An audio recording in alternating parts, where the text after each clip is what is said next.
Hey everyone, CPO here, and in this video I'm going to be installing the APR Catch Can System on my 2019 Golf R. Alright, and as we get started, it's time to fire up the DeWalt hood light. I really love this thing actually, it turned out to be a really great little tool. Anyway, engine cover off, and the first thing I want to do is remove the coils for cylinder 3 and 4. A tip if you don't have a small wrench, a needle nose pliers, or in this case, vice grips can help hold that bottom stud while you remove the ground nuts, but you do need to counter hold that lower stud, otherwise you risk twisting and breaking those ground wires. Then I remove the electrical connector from 2, 3, and 4 just to give me enough room to get 3 and 4 completely off of the coils, remove the studs, and then the coils come out. Always easier if the engine's a little bit warm. Next, I'm going to remove the screw for the hose connection on the back of the PCV. And then I'm using a little pry bar to pry backwards. And you can see here, there's a little plate on the bottom of this that has corners that you need to push down, and that'll make it easier to pull that hose connection out. So I disconnected the diverter valve just to get that out of the way. And then I'm using this little pry tool and I'm prying on the diverter valve bolt that goes into the turbo, not the plastic diverter valve itself, prying up and sort of pulling and twisting with my hand. It came off fairly easily, although this thing has been on and off several times, so I don't know if that has anything to do with it.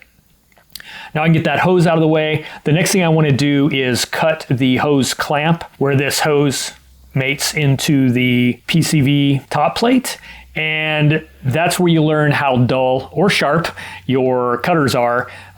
In hindsight, I probably should have just taken a Dremel cutoff wheel to it, but anyway, just be careful not to wreck the hose. You can actually wreck the barb on the PCV plate because you're taking off the PCV plate anyway, but just get that clamp off and free that hose. And after that, I'm unscrewing the 7 T30 screws that are holding the PCV top plate onto the top of the cylinder head. And those aren't going to come all the way out, they're captured, so just get them loose enough to where they've lost their connection to the cylinder head, and then you can pull this whole plate assembly off. So next I just wipe down the surface where the top plate actually touches the cylinder head just to clean that up a little bit. And then I put this paper towel down to keep anything from getting in there accidentally until I'm ready to actually install the APR plate. All right, then I need to remove the gasket off of the factory PCV top plate. You can actually get a replacement OEM gasket, and you know, some people do. I'm okay reusing this one as long as it's in good shape, which mine is, and I'm just carefully taking it out of this, and then I'm just going to wipe it down and get some of that excess oil off, and then set it aside, and I will put it on the APR plate here in a bit. All right, with that done, I am going to remove the connector from the factory N80 valve and then lift that valve up off the mounting post. And then what I want to do is cut this little piece of hose in half. I'm just using a pair of scissors, nothing fancy here. Not super clean, but it's still effective. And then adding on the hose clamps. These hose clamps come in the kit, and then putting in the check valve, and then make sure the check valve is obviously pointed in the right direction. The arrow points away from the N80 valve. And then I'm plugging in that other piece of hose that I cut off, and then adding the hose clamps to make sure that I have everything I need to connect it to the PCV plate. All right, now I'm going to the workbench / freezer, and here is the APR PCV plate. And then I'm going to put on that gasket that I removed from the factory plate. And it only goes one way, so if you're having trouble figuring out how to get it on, flip it over. You probably have it upside down like I did just then. And just make sure that that gets seated in the channel.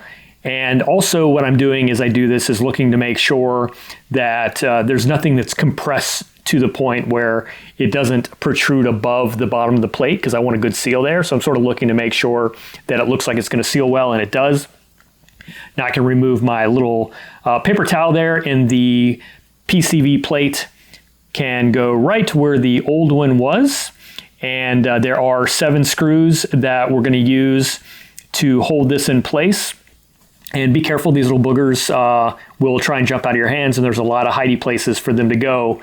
And they are not magnetic. So by the way, if you drop one of these, you're not going to be able to use a little magnetic screw getter. You're going to have to figure out how to do it another way. My tip here is not to screw the heads all the way down to where they touch the plate, because you want the plate to be able to wiggle a little bit, and then that way you can get them all started without cross-threading. I was very cautious to make sure I don't cross-thread any of these. It's pretty easy to do, especially with tools. In this case here, this one, I'm actually threading by hand, and I want to make sure I get a couple of good turns out of it to make sure that the threads are engaged properly before I hit it with the tool. I have to use a ball Allen here. Because I'm putting a sideways sort of a torque on it, I really wanted to make sure that those threads were properly engaged. Now I got everything mounted. What I'm going to do is pull them off systematically and add some thread lock to them. I could have done this for the first go round, but I just wanted to make sure everything was good to go and everything fit properly before I started thread locking. So now I'm pulling them and thread locking them, and there is an order of torquing. And it's also, by the way, the same order that I'm using here for the thread lock, but you can find that in the install manual for the kit. I'll throw up a graphic real quick in case you just want to see it. So that's the order that I'm doing everything in, just to sort of get familiar with that order. And then I go back through and then torque them down to, it's a really small amount, 9 Newton meters or 80 inch-pounds.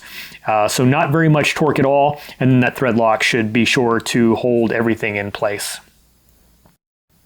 And once I get that done, I can go ahead and connect that N80 hose to the port on the APR top plate. And I'm routing it right here underneath this loom, and looks like it's going to fit perfectly. I did go ahead and plug in that electrical harness into the N80 valve, and then once I get it onto the top plate, I will put the N80 valve back onto its bracket. And with that done, I can go ahead and put the number 3 and number 4 ignition coils back in. And again, just sort of making sure that the connectors don't get boogered up, and that I get everything aligned and seated properly. Once I get those down, go ahead and plug them in, and remember to plug in 2 if you pulled that to loosen it up.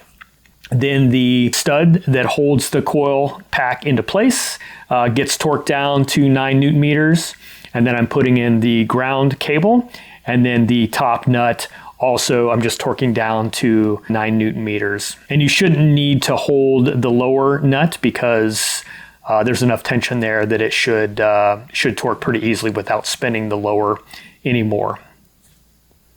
All right, now I'm going to work on the catch can side.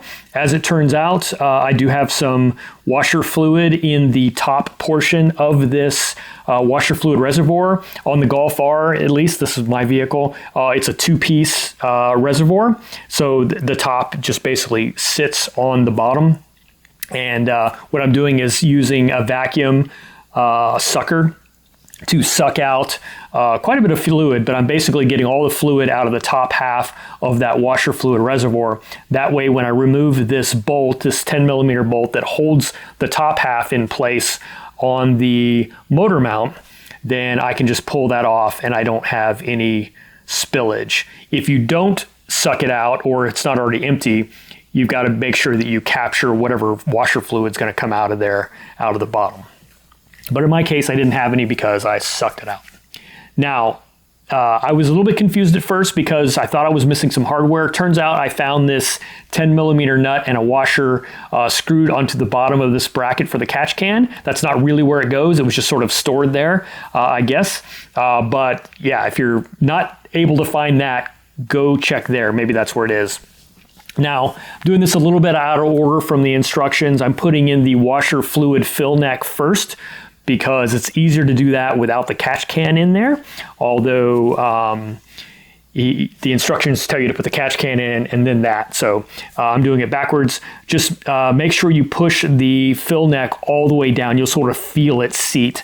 You have to give it some good pressure to get into that lower reservoir. and then just make sure the orientation is right so that it's going to mount properly. Once you have that in place, I'm putting that hose that connects to the drain valve on the catch can, and I'll route that later. Just note that you need to make sure that it's out of the way of anything moving in the engine compartment, and I would zip tie it to something once you have it figured out where you want to route it. Zip tie it so it stays in place. I'll sort that out at a later time. I'm using thread lock on this little 10 millimeter nut that is going to be holding the bottom of the catch can. Now I'm using factory motor mount hardware, the 034 Motorsport billet motor mounts. We'll use the factory stuff. I've replaced it with the motor mounts. But anyway, so that's why I have both mounting positions there. I know a lot of guys who are running BFIs, for example. That hardware doesn't have that little stud down at the bottom, so just something to note. But it's 2 positions to hold this in place, and then a third here that holds the washer fill relocator, that fill neck in place. So 2 Allens up top with washers. I also thread lock those, and then the 10 millimeter nut down below, and it's all pretty sturdy.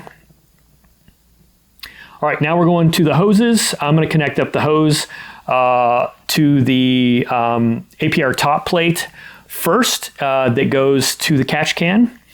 And it's pretty easy. Not a lot to talk about here. Just make sure you don't cross thread those connections.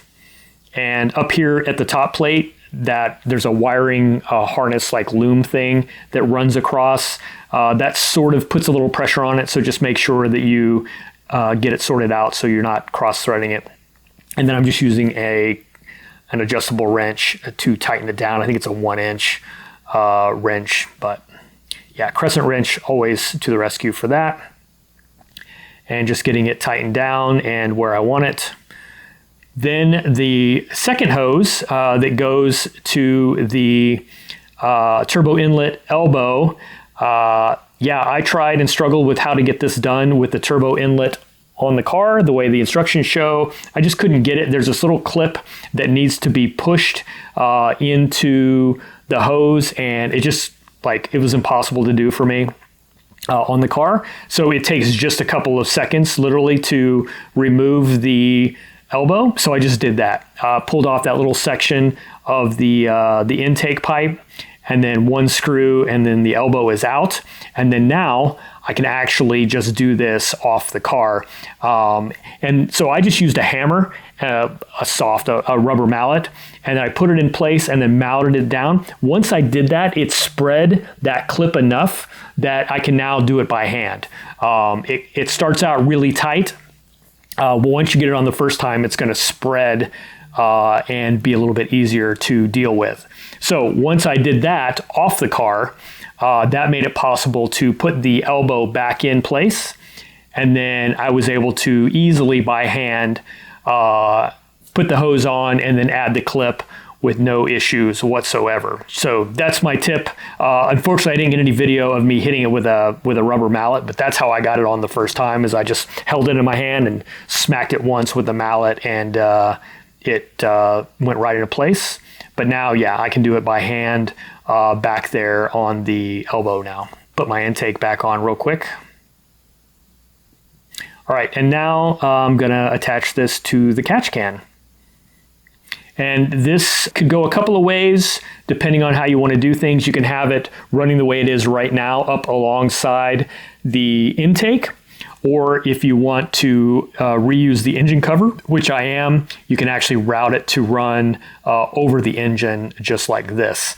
So that's how I'm going to do it. But first, I need to add in my 2 clamps. These will hold the hoses in place in 2 different locations. So I'm putting this one here, and then the other one's going to go up just a little bit higher. And I'm using thread lock on this just to hold it in place and keep that from loosening up. And there you go. There's the final sort of install of the catch can and the associated hoses. And then now I'm going to look at my engine cover, and it looks like I'll be able to fit it on there. I just need to do some cutting on the back So I figured out where I need to clearance the engine cover and used my Dremel with a sanding wheel, and then basically just sanded that down so that I had a place for that hose to sneak through. There's what the finished product looks like. And lo and behold, fits like a glove. Perfect. So yeah, that's it. That is the install of the APR Catch Can. I am going to go ahead and fill my washer fluid reservoir fill neck up with some of that fluid that I sucked out earlier, just so I don't waste anything and get topped back off. Yeah, and that's it. Easy peasy lemon squeezy. And job done. So anyway, guys, that is it. Thanks so much for watching. If you have any questions, let me know. And as usual, I'll catch you on the next one.